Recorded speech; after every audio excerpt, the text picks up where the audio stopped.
Okay, good morning, everyone. Today is Saturday, the 25th of July. So I've come across some questions. People have asked me who's my favorite Nigerian author of popular female author. So they often expect the standard reply that Chimamanda Adichie. But unfortunately, I find her books okay, not spectacular. But I also find that she has failed in representing um, the she has not projected or advocated enough for vulnerable Nigerians. And what I mean by vulnerable is the women and children, because we know that Nigerian women are one of the most vulnerable people in the world. Yes, they are the victims of conflict. They are the ones that have to pick up when their men die. They are the ones you see moving from state to state, moving from Nasarawa to Abuja, from Benue to their various IDP camps, from Niger State. They are the ones, Kwara State, they are the ones you see them with children going from state to state, being displaced, pays violence more. They are the ones that are not fully financially independent. You understand? So, and also for children as well. Children are very happy, are extremely vulnerable. You see them in Gwarimpa, where I stay in Abuja. You see them in Gwarimpa or in all these hybrid areas like Asokoro, picking garbage bins. You see them eating from garbage bins, and I'm really very scared actually, because for our children to be eating from the garbage bin, it shows that as a society we are seeing it as normal, because it's not normal anywhere of the world to allow children to be eating from garbage bins also. And then in 5 years time, these children, who do they become? Are they going to become like you and me, or are they going to become vicious, feral, because they've been raised in the streets? You understand? So she has not advocated for Nigerian children who are actually very, very vulnerable. Children are actually very vulnerable. The other day I saw a mad woman with a baby, and the society was just walking around, leaving this mad woman with a baby. I was wondering, okay, don't you have a ministry of women or a body that's supposed to handle this? You see somebody that is unstable going about with a baby under this rain. The baby may be sick. I've seen this thing happen, this occurrence happen like 3 times. You see women that are not stable with mad children. How do these children feed? And these children will become prey to people who want to exploit them. Somebody can come and steal the child and kill the child for a ritual. Somebody can rape the daughters. So back to the point I was making, Chimanda has failed in advocating for women in Nigeria. She prefers to advocate for feminists. And feminism is I just believe that the feminism that she advocates for is not the Nigerian, not the Nigerian problem. It's not about Nigerian problem. I remember Wole Soyinka saying that a tiger does not have to talk about his tigritude. He pounces. So a feminist does not have to declare to the world that she needs equal opportunity. She is a feminist because Nigerian women are doctors, Nigerian women are lawyers, Nigerian women are business women. In fact, sorry to divert to this thing. In fact, I was doing one of doing my thesis, doing my coursework. I had to read about Emecheta's Slave Girl, and I was surprised to learn that the Onisha women during the 18th century, early 20th centuries, were actually traders who had to take permission, who were allowed to go and trade while their husbands went to farm or went to war. So they went to go and trade at the Onisha fire front. Some of them sold clothes, some of them sold slaves, some of them sold palm oil at that waterfront. And I was so intrigued by this that I went deeper to find out about the women who traded in the Onitsha market front. Found out that they were actually a real, it was not fictional. There were so many women that so became very, very rich.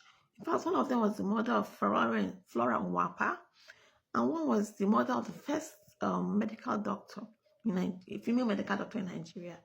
So Nigerian women from the beginning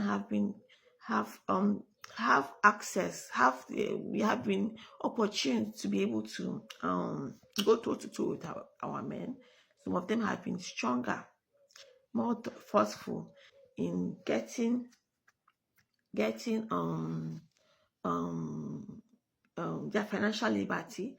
But the society, maybe in some cultures, but Nigeria as a whole, it's like a free for all. You are able to get to where you want to get to. I've been a girl, I'm a woman, you understand? I'm a writer, I'm a mother, you understand?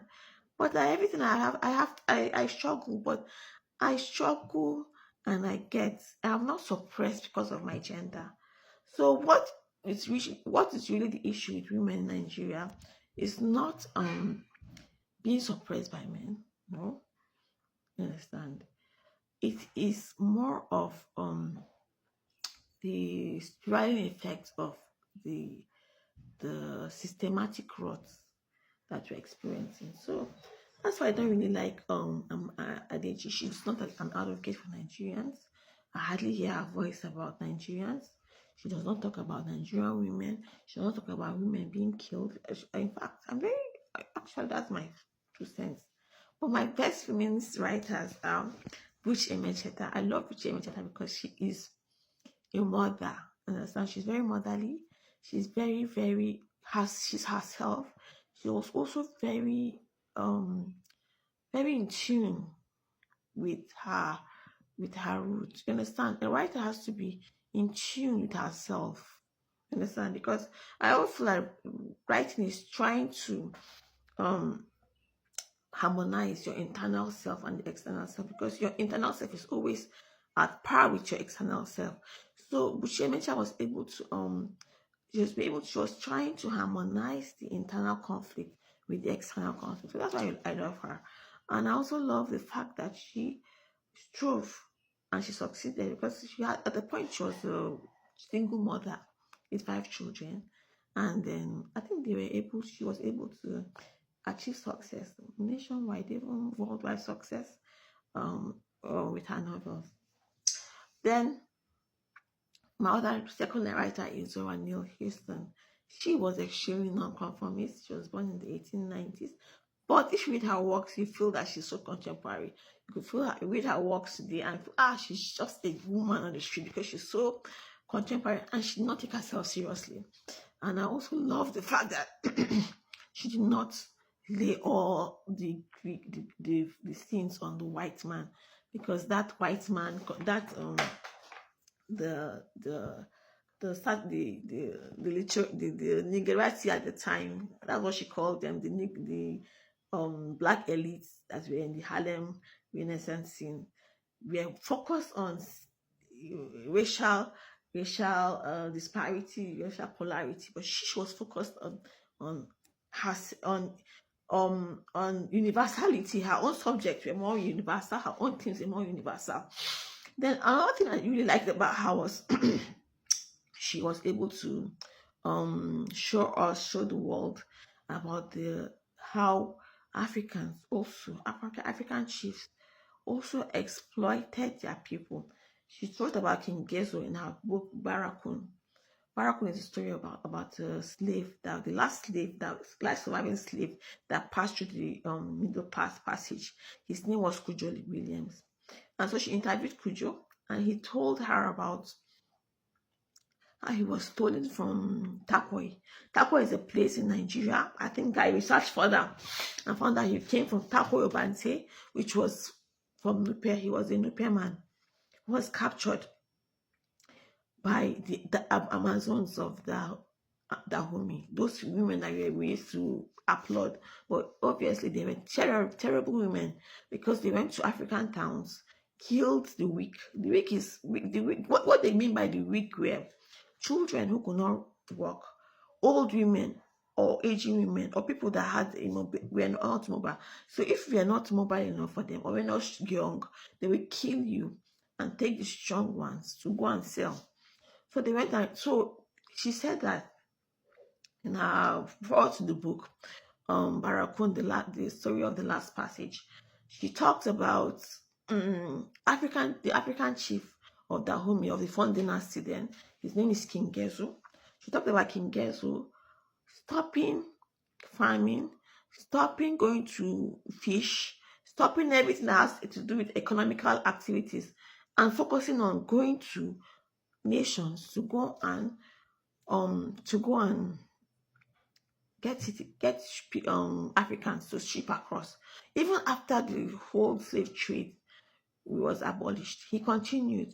And it's also this also thing also was part of Emeche's slave girl, where she talked about African leaders, African the Arrow Confederacy, and some people, some traders who were waiting by the seashore of the Onitsha Sea, for slave ships to return after it had been abolished.